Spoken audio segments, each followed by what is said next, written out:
Well, good evening, good morning, good day. Doesn't the time fly? And when it's flying, are you remembering to look after yourself? Or are you still running about, catching on to yourself and bumping into yourself on the way back, looking after other people? We're going to be talking tonight about self-care. We're going to be talking a little bit about what it is, and possibly we will go off in some tangents because we kind of do sometimes, just sometimes. But again, it's a little bit about self-care because you never know where it's going to take you. When you're going to get replenished, when you're going to find that space where you can refill your cup, because you can't actually drink from it when it's empty. So let's say hello to everybody, or let everybody say hello to you. And we'll start with Mary. Hi, Mary Corbett here. I'm a coach. I live in Ireland, but I operate with anyone who can speak English anywhere in the world. And I love people who are abroad and in different countries and different cultures. It's fantastic. And I love self-care and minding themselves is music to my ears. I'm always working in this space, so it's a wonderful topic as far as I'm concerned. Thank you. Jennifer. Hi, I am a registered psychotherapist and a Canadian certified counselor. So I hail from Canada, and but I do work with energy work, and I do the mental health side of things. And self-care is a huge proponent of all of the work that I do with clients and working on, how do we, as you said earlier, fill our bucket, right? How do we put ourselves first in a way that we can feel good about doing it, right? And recognize that putting ourselves first and taking care of ourselves is not a selfish thing, as the world tries to tell us, but know that it is indeed exactly what we have to do if we want to be able to take care of anybody else. Thank you. Willie. Hello, my name is Willie Nicol. I am a former cop, now a life coach. I work with predominantly men, sorry ladies, who find themselves stuck or not getting the results they want in life. So it's personal growth, professional growth through mindset change. Change the way you think and you change the way your life goes. Self-care is a big part of that, because if we don't look after ourselves, we can't look after other people, which is one of my primary purposes.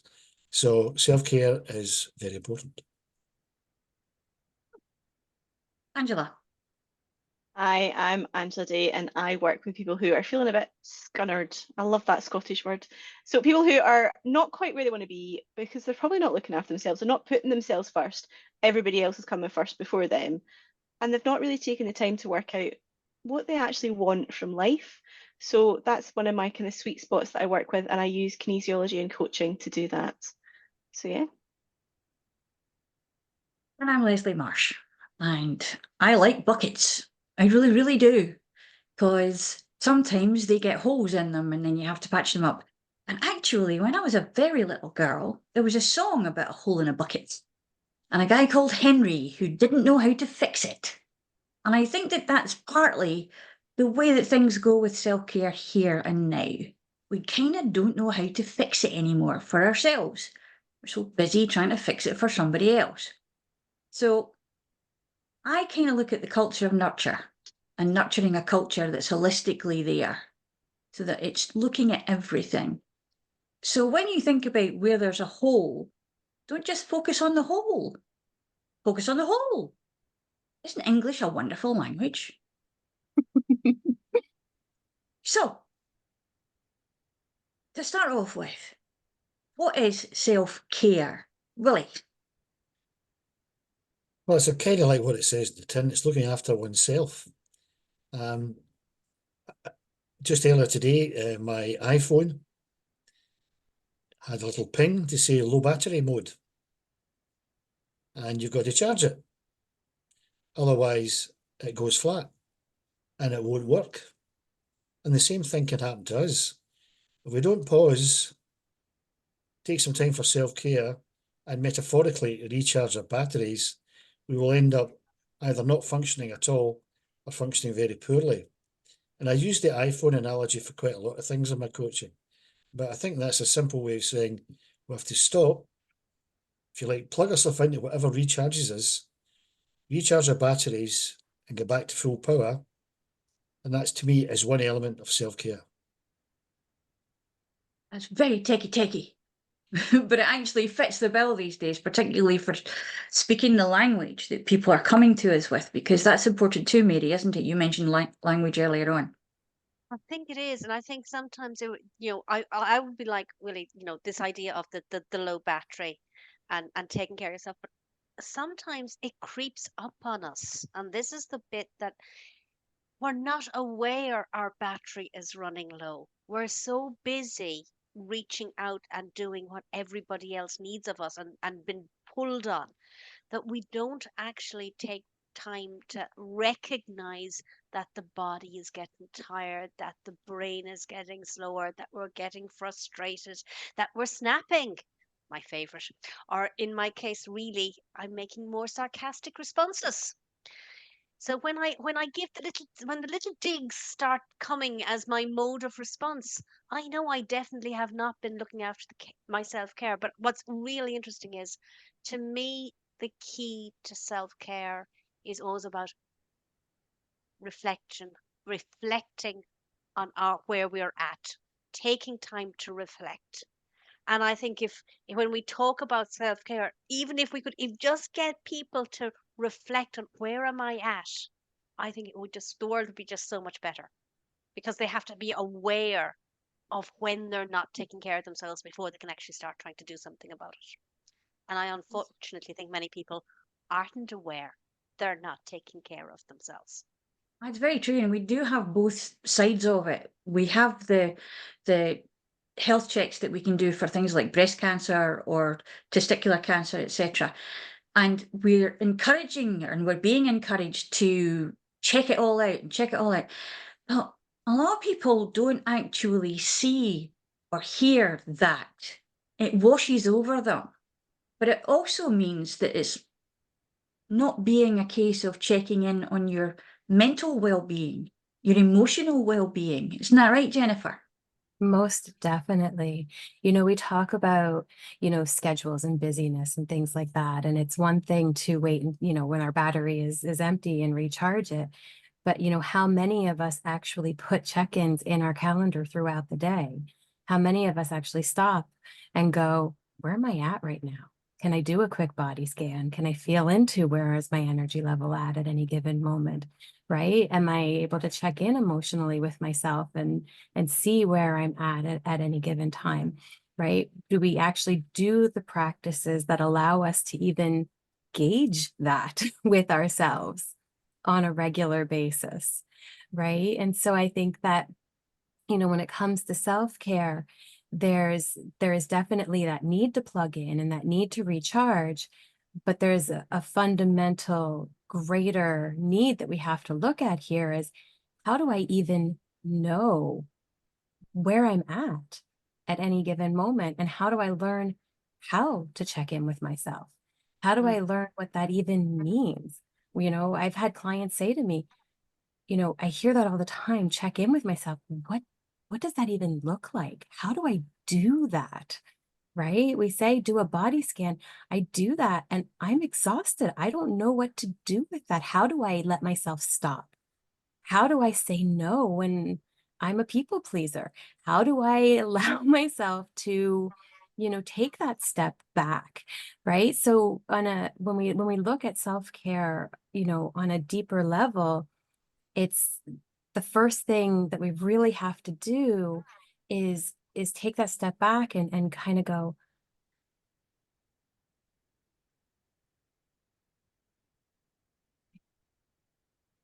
where am I right now? How am I feeling in this moment? Okay, what do I need? More than anything, I need to take a sip of water. Okay, that's where I'm going to start. Now, what do I need? I need to take another breath. Okay, kids are screaming. I got to go deal with that. Okay, I'm going to take another breath first, right? And can we go step by step, moment by moment, without running the lists, without dealing with all the bits and pieces? Can we give ourselves even just a minute to do that throughout our day, right? As opposed to having to do, can I plan for the big, bath or the day out with my friends or the this or the that? Like, can I do the little bits and pieces throughout the day that are going to give me enough to just know where I'm at and then go from there? Yeah, that's great. And I think also, Angela, I'm going to come to you, of course, next and say what Jennifer is actually talking about is a relationship with yourself. And that is somewhere that you come in as well, because you can help your clients get a relationship with themselves in a different way, energetically. Yeah. Absolutely. But I think echoing what everybody else has said about, yes, we've got to work out what's in our bucket. Yes, we've got to take those moments. And it's interesting with a lot of my clients, they've never done meditation. That's that big scary thing. As Jennifer's saying, you can meditate for 1 minute. You can meditate for 5 breaths. Take it bite size and take it chunk size and just work out what's right for you. But yeah, the relationship with yourself is a hugely important thing, because if you don't have a relationship with yourself, it's much more difficult to have relationships with other people and for other people to have relationships with you, because you don't know who you are. You don't know what you're doing. You don't know why you're there. So you could end up being that people pleaser that is just there for everybody else. So who are you? Mhm. It's really difficult to be there for other people if you're not there for yourself. And I think it was last month Willie was talking about the oxygen mask analogy. You've got to put your own oxygen mask on first. And I was talking about the first aid principles. The first rule of first aid is it safe to approach the casualty? Are you safe enough? Do you have enough energy? Do you have that sense of self where you can take that step forward and be fully present for someone else? Because if you're not fully present in yourself first, making that next step to be fully present for somebody else doesn't go well. I think that's really important because there's enough, I think there's a horrible trend in marketing and sales where self-care is the spa days and self-care is the meditation and self-care is the exercise regime. And in actual fact, we need to pull people back to self-care is in the moment. It is it is every hour. It is every, of being that awareness with yourself that we seem to get, if we're so busy, people don't stop and just breathe. I was talking with a client earlier today. I just said, no, just take a breath. They were going at the rate of knots and they were doing this and they were doing, and they're going, I was getting exhausted just listening. I could not keep up. And I wasn't even, I was just listening. So I think that if we can take that self-care dialogue away from the spa days and back to in the moment, I think that would be a hugely powerful thing to happen. And when you're That's talking true. about that, Mary, with that all that noise going on, if you actually pay attention to yourself through the day, when you're really, really concentrating and you're really focused on something mentally, you stop breathing. You actually hold your breath. Mhm. You might not realize it because you never actually stopped to think about it. But when you're really, really caught up on something, you will actually stop breathing. It's just a fact. It's a bizarre one, but it's the way it goes. And yeah, that concept of you've got to go and do exercise. Exercise could be standing up away from your desk every hour, stretching your arms above your head, sitting back down again. It doesn't Mhm. have to be a 25-minute CrossFit class or a 6-hour hike.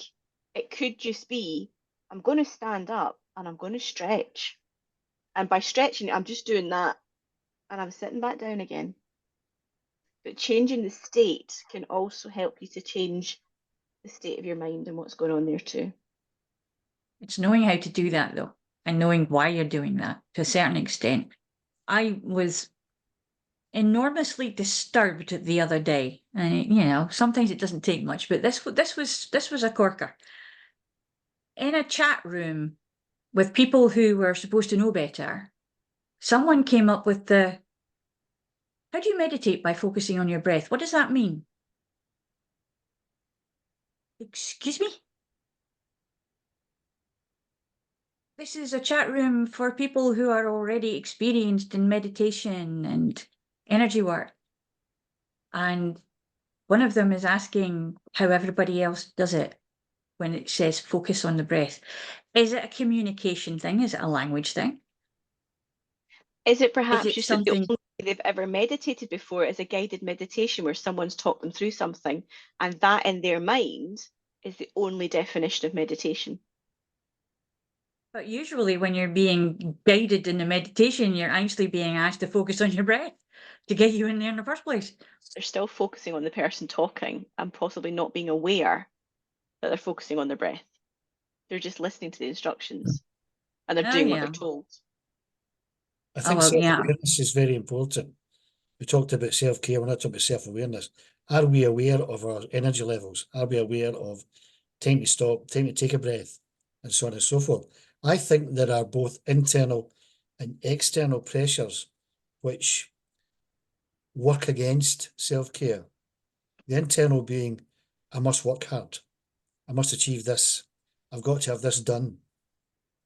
The external ones is you may have a boss. You may have a wife who's saying, do this, do this, do this. And self-care gets pushed down the agenda because you don't have time. Well, you actually do have time if you put your mind to it and you say no. And as Jennifer says, the ability to say no is hugely powerful. Can you do this extra job? No. What? No. What you've given me 3 jobs to do. What of these 3 jobs you want me to bin to do this extra job? Just say no. And then maybe say, I'm taking 10 minutes for self-care. You can say no in a nice way, right? You don't have to be rude about it. But that external pressure, and then you kind of internally push it, well, yeah, I better do that. Like it's expected of me.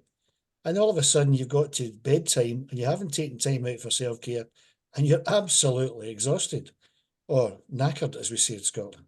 So the pressures, both within ourselves and from others or externally, work against taking self-care. So as Jennifer says, just say no.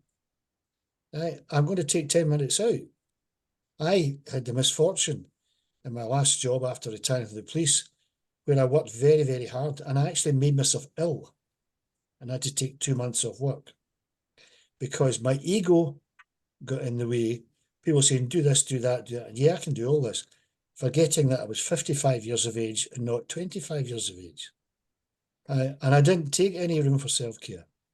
As a result of which, stupidly, I made myself ill. And I say I made myself ill by bowing to these pressures from outside and my internal desire not to give in, if you like, and be judged as weak and so on and so forth.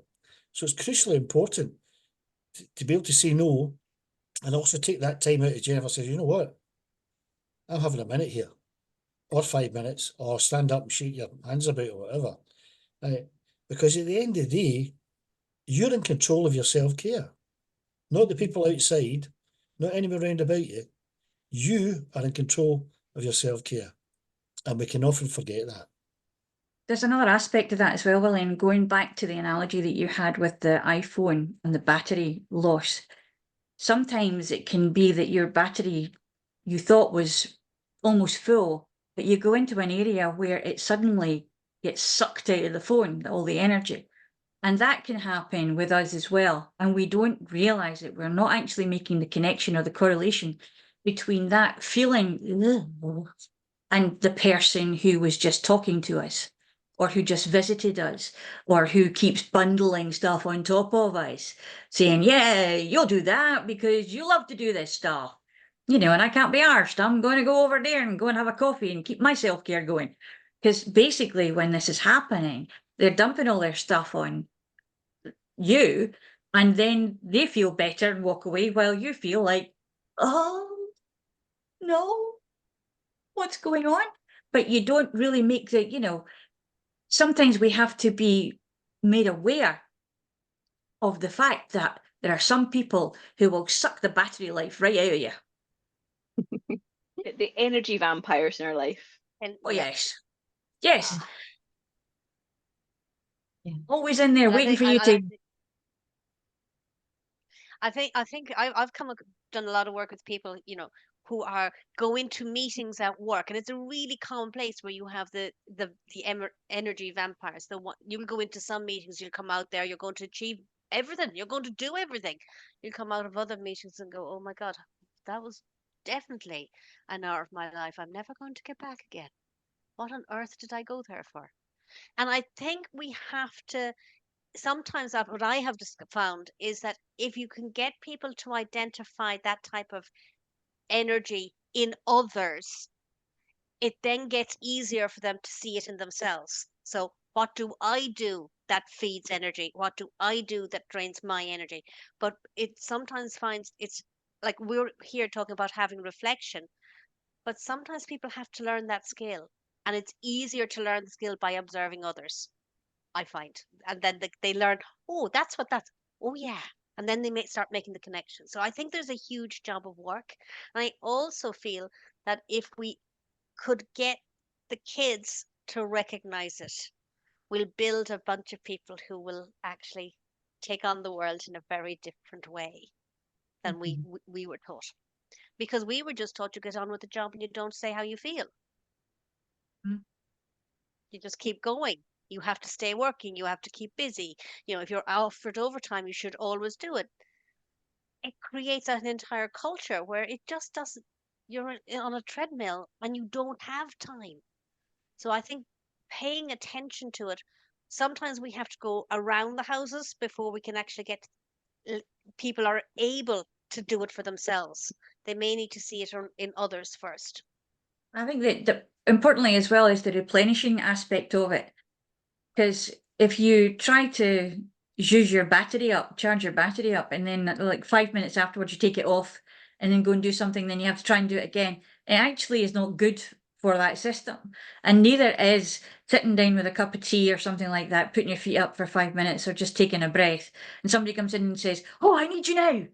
I want you to do this. And you just get up and go because it's a Oh. reflex action, you know? And I think And that that goes happens back a to lot with Willie's our comment of emergency saying services. no. Yeah, but that happens a lot with people who work in emergency services, doesn't it, Willie? Well, yes, that's one of the external pressures. You're the guy running into the burning building when everyone else is running out. So and in these circumstances, you can't really say no because it's your job. But to go back to the previous point is that you walk into a room and you think you could cut the atmosphere in here with a knife, and you think, oh, something not right here.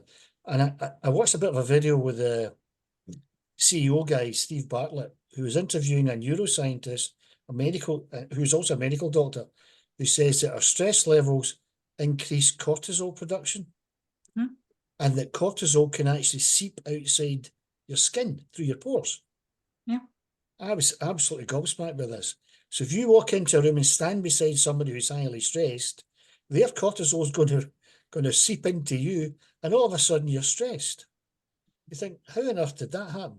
I think a similar thing could happen with energy levels, where you stand beside, for want of a better term, an energy vampire. And then when you walk out of the meeting, you think, I am absolutely exhausted. What happened there? Because they have, whether actually or metaphorically, soaked all your energy out, soaked being a very Scottish word, or abstracted your energy. And it's taken me a long time to realise that. You could be in a room and think, my goodness. Conversely, you can walk into a room where everybody's bubbling, buzzing, and you walk out going, yeah, that was absolutely fantastic. That was great. These people all up and energetic and whatnot, because what do they say? Emotion is just energy in motion. So if you're, happy and upbeat and whatever, right, that will kind of transmute out. The converse being that if you're not, you'll just drag everybody down to that level. So I think it's to recognise that, and as Jennifer says, okay, this is not good. I'm going to do something about it. Or bail out the room for a start, or stand away from that stressed person, right? Because it's not good for you. What is it they say? Surround yourself with positive people, because you are the product of the people, the 6 people round about you, or something like that. So why on earth would you surround yourself with pessimistic, negative people who obviously don't know anything about self-care? This is true.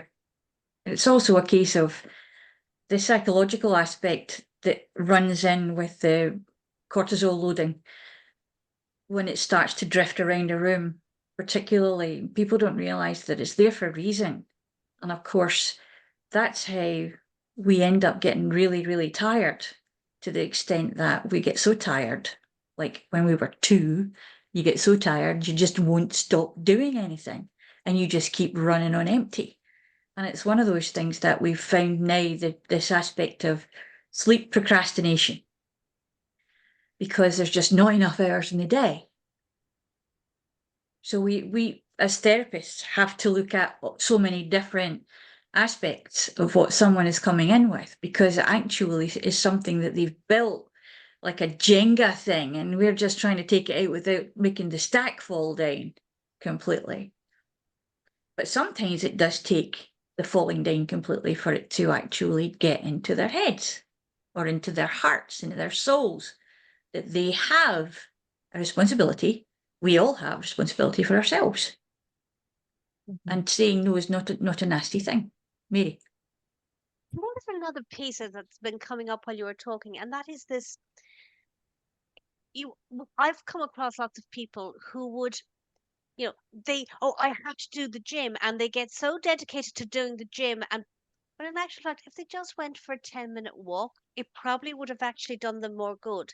So this I should be doing piece of self-care. I should be having the perfect diet. I should be having X amount or not more than X amount of alcohol. I should be doing X amount of exercise. I should be doing this. I should have this interest. I should have that interest.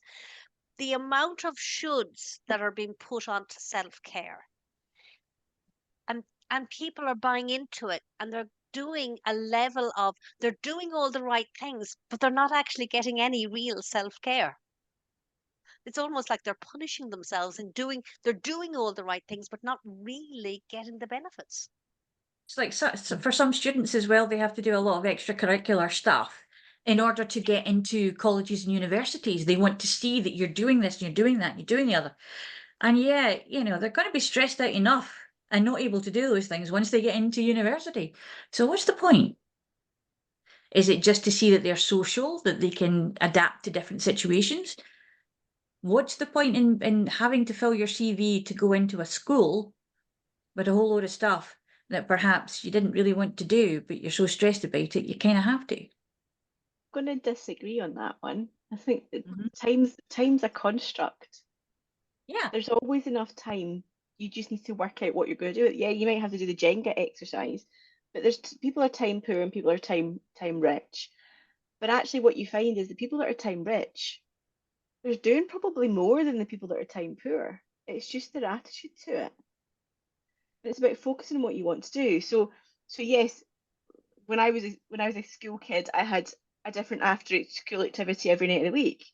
When I went to university, I was bored and I took up night classes at a local college while I was at university and had a part-time job because it wasn't enough to fuel me. I needed other things to do alongside. So it depends on the type of person you are. There's always time if you want it enough. Just And if you let me know. don't want it enough, Just tell me, how many books did you read already this year, and how many certificates do you have? I've got a lot of certificates. I got a new one this week. It's behind me. And yeah, it's I think 406 books this year so far. But there's always enough time. You just work out what is your priority. What do you want from life?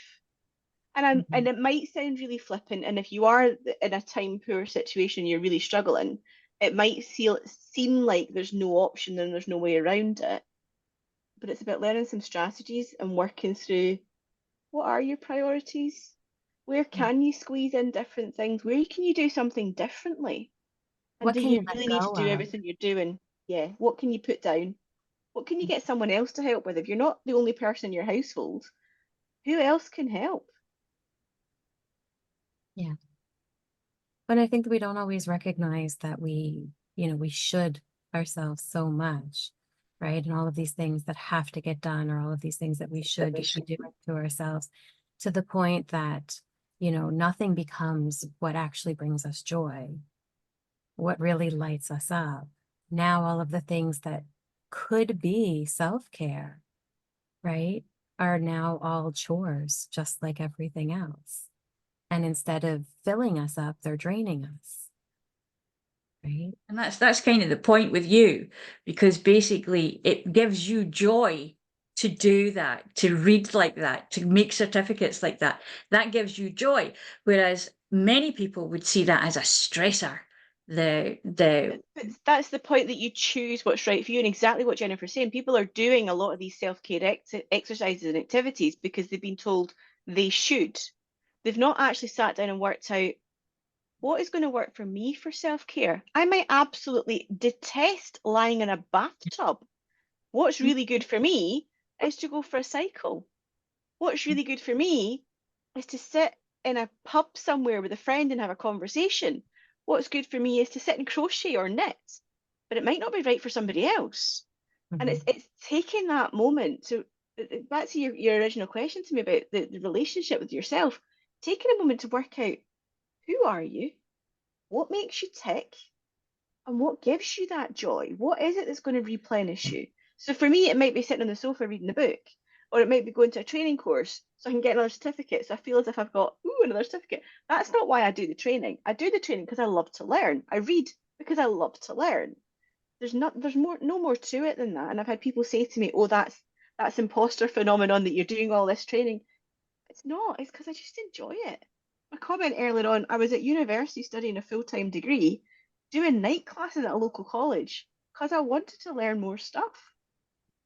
Well, and that's When I the was, key. sorry, carry on. Oh, Jazzy. no. I was just thinking, with clients, I often will do a value sheet. And one of the first things that I do is have them go through and mark a plus or a minus. They just read the word and mark a plus or a minus, or just as a neutral, right? How does it feel when you read the word? Does it light you up, or does it kind of make you feel uncomfortable, or is it neutral? Right? And then they go through again and say, okay, what are all of the things that are values to you? And then I have them go through it again and mark all the shoulds. Right? Highlight, is that a value because you think it should be? Or is it a value because it actually is? Right? And it's amazing when you get to that point of the shoulds, how often they go, oh, that's actually not really important to me. I just think it should be. Right? And when we go, okay, you've been making this a priority in your life, and it's not even important to you. Right? Now, if we take that out, how much space does that make? I think Yeah. we should ban the word should, because the way I explain to clients is, if you say, I should go to the gym, I should exercise more, I should eat better to lose weight, all in the name of self-care, right? So what you're doing is you're telling yourself, you're giving yourself an order, and no one likes to be told what to do, even by themselves. You should do this, you should do that, I must do this, I have to go to the gym, I need to go to the gym. Right? All of that is an internalized command. If you reframe it and flip it around and say, I want to go to the gym, I'd love to go to the gym, I'd love to lose a bit of weight, eat more healthily, I'm going to do that. All of a sudden you've created a desire, a desirable outcome, as opposed to telling you what to do. So the word should be banned. I'm going to start a petition for that, I think. Can we I think throw in the somebody word did ban try it as somewhere well? recently. It was banned recently somewhere by somebody. They said this was a day of there are no shoulds. Yeah, should and try, I think, are the words that should be banned. Should be banned. I bet a lot of rugby players would argue that point with you. It's the thing is, though, what we are doing is we are saying that people can do this. Much of the time, do we think that perhaps the reason we end up with clients or with people, seeing people who are kind of in the doldrums of this shoulda, woulda, coulda, are basically casting about because they have no idea of what it is they could do instead. No idea of the potential that they have to explore other avenues, to go elsewhere. Sometimes that's more of a stressor for some people, because like when you're saying, Jennifer, when is it a value, when is it a shoulda, you know, when it is something that we are not taught to differentiate to a certain extent.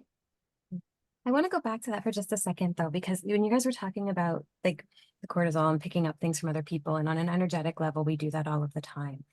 And I know that there have been times where, you know, I'll go to a store, I will pull into a parking lot and I'll just go, nope, not today. And I will leave, right? Because you can just feel that the energy is just not at all what you want to do.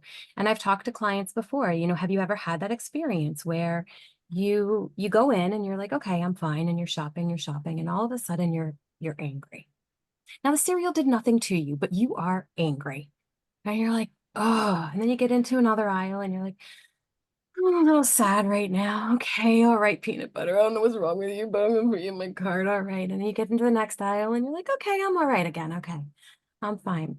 Right. But if you actually paid attention, what's going on with the shoppers around you?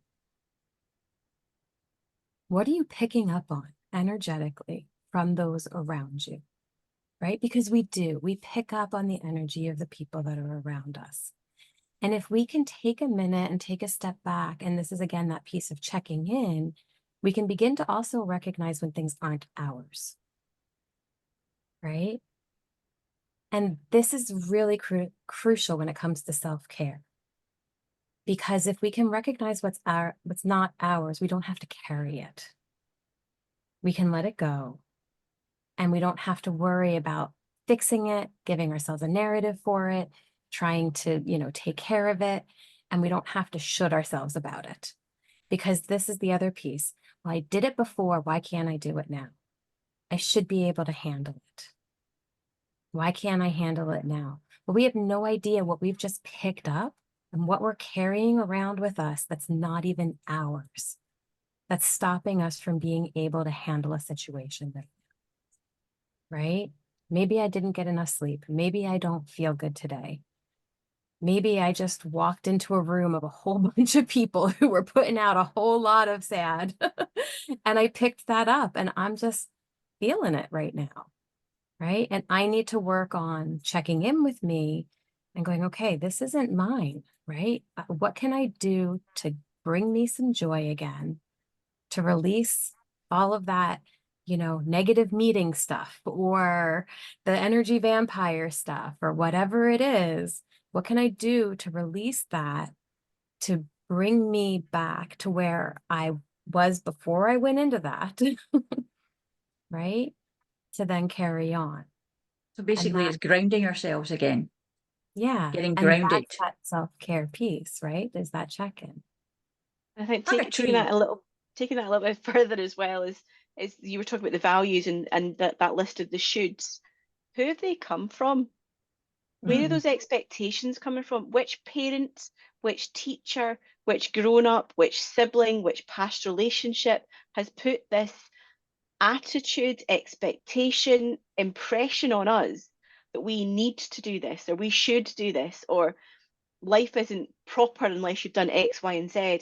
And going back to students and university as well, are they studying what they want to be studying, or someone else told them you need to do this because otherwise you'll be a failure or you won't be whatever? Or is it the What do silent we want? expectation? Is it the silent expectation of, well, my father was this and his father was this and his father's father was this, so I have to be this because they That's probably expect me come to be. from, yeah, that's that expectation. So silent or not, whether Mm. somebody's verbally said to you, you need to do this or you've got to follow this path. What are those expectations? Are they real? Can we actually ask, really? What if we did something differently? What if we did something that gave us joy? What if we did something that lit us up inside?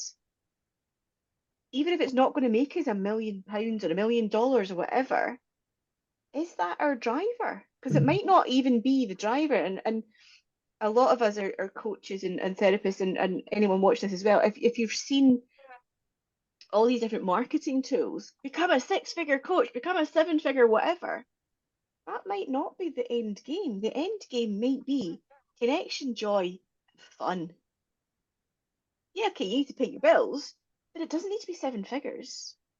It doesn't need to be this multi-million-dollar empire. It could just be enough just to have fun. And let's Help face it, people. most of the time it's going to be their $1 million empire, not yours. Well, that's a Because whole that's other their story. joyful part. That's a whole other session. But at the same It's time, working it's a out case what of is joy for you. yes. And what I was going to go for there is finding out when the client, how the client perceives joy, happiness, peacefulness, calmness, whichever way it is that's going to be the thing for them. And allow them to understand that they can actually recreate that and replenish themselves with the recreation of that feeling. Because just thinking about it and remembering, I mean, that's why we have such good memories, isn't it? So we can replenish ourselves with joy and good things. Unfortunately, some of us tend to go down the kind of pessimistic route and remember all the things that didn't quite go our way, because misery loves company. That's when you stand up, give yourself a stretch, turn Yeah. around, sit back down And again. change your you're in a different perspective. state. Yeah. Well, I asked my clients, what is it you want? Mhm. One client said, I want my life back. And my reply to that was, you lost your mojo. And he said, exactly correct. And I said, okay, let's go and find it again. And we did. We got his mojo back and he got his life back. But another thing we could say is, ask ourselves, what is it I want? What do I want? That's not selfish, right? What is it that's going to fill me up? That's going to give my life purpose and whatever. And yes, we have friends, family, commitments, obligations, all this other stuff, right, to contend with. But I don't see it as selfish or the opposite of self-care to say, what is it I want? I want to be successful so I can help more people. I want to live as long as I can, despite my advanced age now. I want to be able to see my stepdaughter graduate with a teaching degree and hopefully have grandchildren. Well, anyway, grandchildren at some point. So you say, ask yourself, what is it I want? Find out what that is and then say, how do I get there? And self-care is a big part of that. And the ability to say no and not giving into pressure from other people and taking time out. Yeah, I want all of that good stuff. How you figure it out is up to you. Because as the old saying goes, if it's going to be, it's up to me. And that includes self-care, what you want and how you're going to get there. And interesting that comment about being selfish. So let's look at the picture. So I'm going to be selfish and I'm going to do what I want, which is going to raise my vibration, which is going to raise my energy, which is going to make me a much happier person to be around. Then what's going to happen? Other people around me are going to feel better. So is that really selfish? It's Or called is that the actually ripple effect. It ripples out. Yeah. So let's raise our vibrations, doing what's given us the happy or the joy or the contentment or whatever our values are. Be what we want to be. I have tended to use the phrase self-care is not selfish, it's selfless. Because when we are selfless, we are at our best selves. And, in many respects, self-care is actually really simple and doesn't, it's a simple concept of being connected to yourself and giving yourself what you need. Then you can go and give it all to everybody else. As you said, Angela, everybody else will benefit. So it's a selfless act, not a selfish one. Is it the rising tide lifts all boats? Is that the phrase? Rising tide lifts all boats. Yep. Unless your ship is sunken. Well, we're going to plug the holes, though, aren't we? There, yes, It's we a are. And bucket that or a brings ship. us back to Henry and Liza. There's a hole in the bucket. Dear Liza, dear Liza. Oh, yes. Google it because it's really funny, but it has a really good point because actually, Liza is not taking on the problem. Liza is telling Henry how to fix it for himself.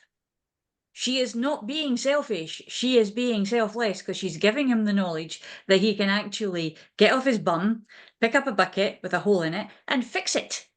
Although how he fixes it with a straw, I'm not entirely sure. But that's this is the thing. Those were the days when these kind of things happened. And there's a lot of stuff that goes on. I was speaking with someone last night, talking about the difference between the West and the East as far as the world symbiosis and the world kind of psychosis goes, and the psyche of people who are brought up, particularly in places that have not a lot, perhaps not even a proper roof over their heads. And they seem to be more in time than we are, because we are so far beyond. All we're thinking about is, oh, what we're going to do past that date, for that date that's like 8 months in the future, but we're not paying attention like giraffes. They can see way out in the horizon, but they can't see their feet with a big line sitting going, yum, you look good. So when we think about self-care, sometimes we have to stand there and look down at our feet and say, where am I? Am I bogged down? Am I somewhere that I could perhaps get out of? And is that the scary part? Is it that we identify with being the person who is always shoulda, woulda, coulda, and we would not perhaps know how to be the other person that we see, that we say, how do they do that? How do they fit that in all day? How do they learn so much? How does their brain work? My goodness, what's going on with it? But at the same time, we're all different. And the reason we're all different is we all have different skills. And sometimes what we can do is we can share those skills in different ways. We just have to kind of try. There's that word again. Or allow it to happen. We can offer, and if it's not taken up, it's not taken up. It's not our duty, our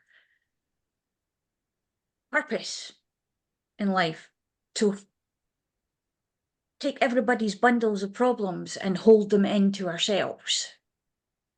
Keep carrying it. You just fall over because you get top heavy and then you're stuck.